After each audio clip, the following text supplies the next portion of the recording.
sorry, it popped up a little thing. To the extent that homelessness arises from a lack of available housing, it should not be assumed that the profit motive is at fault. Private investors will, in general, provide housing if the market allows them to make a profit. It is unrealistic to expect investors to take risks with their property unless they get some benefit in return. All right, so what is our conclusion here?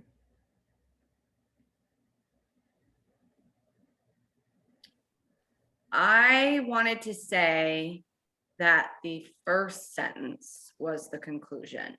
Which To part? the extent that homelessness arises from a lack of available housing, it should not be assumed that the profit motive is at fault.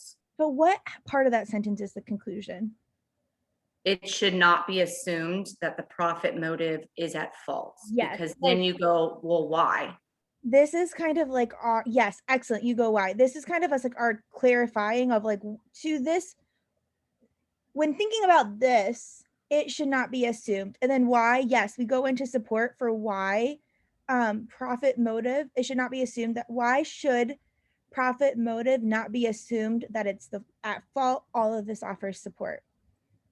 Okay, so then when we go to our next sentence, which of the following most accurately describes the role played in the argument by, to the extent that homelessness arises from the lack of available housing, what is the role of that sentence in relationship to our conclusion?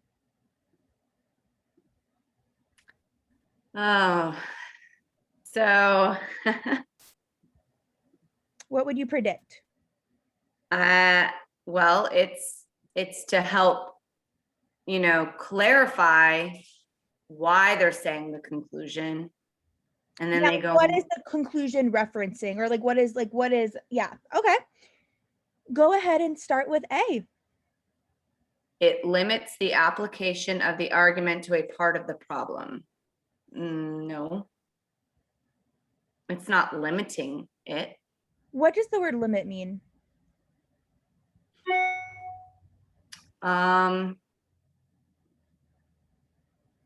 So here, limit can kind of mean clarify, or limit can kind of be like reel in. So does it limit like what the argument should be referring to?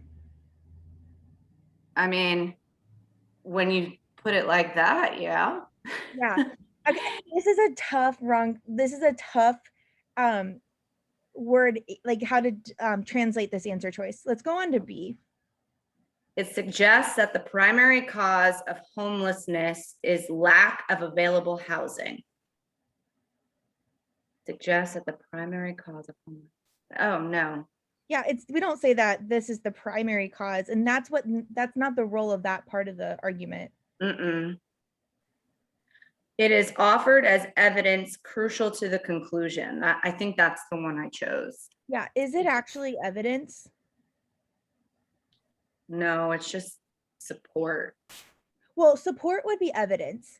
It's not saying like this is why this should not be assumed. It's almost like saying like, hey, when we're thinking about this situation, it should not be assumed. Like preferencing a situation isn't support. Does that make sense?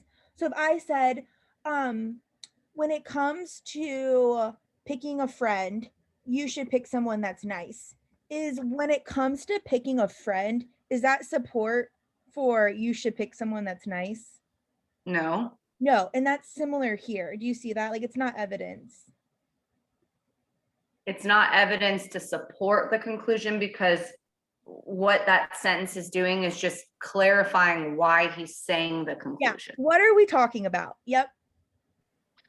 Yeah, so all the rest of it is actually the evidence. Yes, down here. Excellent.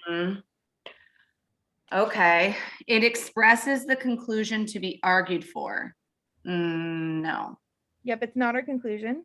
It suggests a possible solution to the problem of homelessness. No, it's not a solution. Like, it's not offering a solution. It's just making a statement. So when I read the word limits, I took that as like undermining it.